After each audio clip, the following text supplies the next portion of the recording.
شروع اللہ کے نام سے جو بڑا مہربان نہایت رحم والا ہے۔ ایک طلب کرنے والے نے عذاب طلب کیا جو نازل ہو کر رہے گا، یعنی کافروں پر، اور کوئی اس کو ٹال نہ سکے گا، اور وہ خدائے صاحب درجات کی طرف سے نازل ہوگا جس کی طرف روح الامین اور فرشتے چڑھتے ہیں، اور اس روز نازل ہوگا جس کا اندازہ 50,000 برس کا ہوگا۔ تو تم کافروں کی باتوں کو حوصلے کے ساتھ برداشت کرتے رہو، وہ ان لوگوں کی نگاہ میں دور ہے اور ہماری نظر میں قریب۔ جس دن آسمان ایسا ہو جائے گا جیسا پگھلا ہوا تانبا، اور پہاڑ ایسے جیسے دھنکی ہوئی رنگین اون، اور کوئی دوست کسی دوست کا پرساں نہ ہوگا، حالانکہ ایک دوسرے کو سامنے دیکھ رہے ہوں گے۔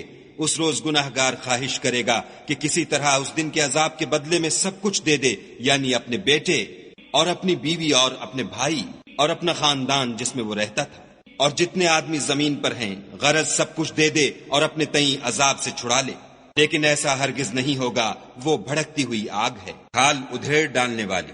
ان لوگوں کو اپنی طرف بلائے گی جنہوں نے دین حق سے اعراض کیا اور منہ پھیر لیا، اور مال جمع کیا اور بند کر رکھا۔ کچھ شک نہیں کہ انسان کم حوصلہ پیدا ہوا ہے، جب اسے تکلیف پہنچتی ہے تو گھبرا اٹھتا ہے، اور جب آسائش حاصل ہوتی ہے تو بخیل بن جاتا ہے۔ مگر نماز گزار جو نماز کا التزام رکھتے اور بلا ناغہ پڑھتے ہیں، اور جن کے مال میں حصہ مقرر ہے، یعنی مانگنے والے کا اور نہ مانگنے والے کا، اور جو روز جزا کو سچ سمجھتے ہیں، اور جو اپنے پروردگار کے عذاب سے خوف رکھتے ہیں۔ بے شک ان کے پروردگار کا عذاب ہے ہی ایسا کہ اس سے بے خوف نہ ہوا جائے، اور جو اپنی شرمگاہوں کی حفاظت کرتے ہیں، مگر اپنی بیویوں یا لونڈیوں سے کہ ان کے پاس جانے پر انہیں کچھ ملامت نہیں، اور جو لوگ ان کے سوا اور کے خواستگار ہوں وہ حد سے نکل جانے والے ہیں، اور جو اپنی امانتوں اور اقراروں کا پاس کرتے ہیں، اور جو اپنی شہادتوں پر قائم رہتے ہیں، اور جو اپنی نماز کی خبر رکھتے ہیں، یہی لوگ باغ بہشت میں عزت و اکرام سے ہوں گے۔ تو ان کافروں کو کیا ہوا ہے کہ تمہاری طرف دوڑے چلے آتے ہیں، اور دائیں بائیں سے گروہ گروہ ہو کر جمع ہوتے جاتے ہیں؟ کیا ان میں سے ہر شخص یہ توقع رکھتا ہے کہ نعمت کے باغ میں داخل کیا جائے گا؟ ہرگز نہیں، ہم نے ان کو اس چیز سے پیدا کیا ہے جسے وہ جانتے ہیں۔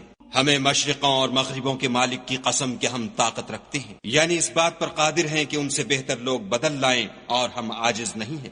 تو اے پیغمبر صلی اللہ علیہ وآلہ وسلم، ان کو باطل میں پڑے رہنے اور کھیل لینے دو، یہاں تک کہ جس دن کا ان سے وعدہ کیا جاتا ہے وہ ان کے سامنے موجود ہو۔ اس دن یہ قبروں سے نکل کر اس طرح دوڑیں گے جیسے شکاری شکار کے جال کی طرف دوڑتے ہیں۔ ان کی آنکھیں جھک رہی ہوں گی اور ذلت ان پر چھا رہی ہوگی۔ یہی وہ دن ہے جس کا ان سے وعدہ کیا جاتا تھا۔